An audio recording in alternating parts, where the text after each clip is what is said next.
Азыр мен сіздерге биздин реалити кейстеги пациентка сайкаудын кейсин разбор кылып берейин. Сайкауда эритематозная форма розацеи.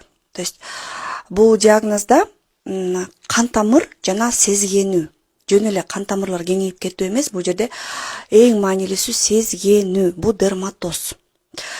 Албетте биз дерматологко жөнөттүк, бирок сайкал айтты, мен уже бүт баарына бардым, канча врачка бардым, мен уже эч нерсе ишенбей калдым, косметикаңарды бергиле, дарыланса дарыланды, дарыланбаса жок деп. Окей дедик. Биринчи мындай маселеде бул теринин аябай сезимталдыгы.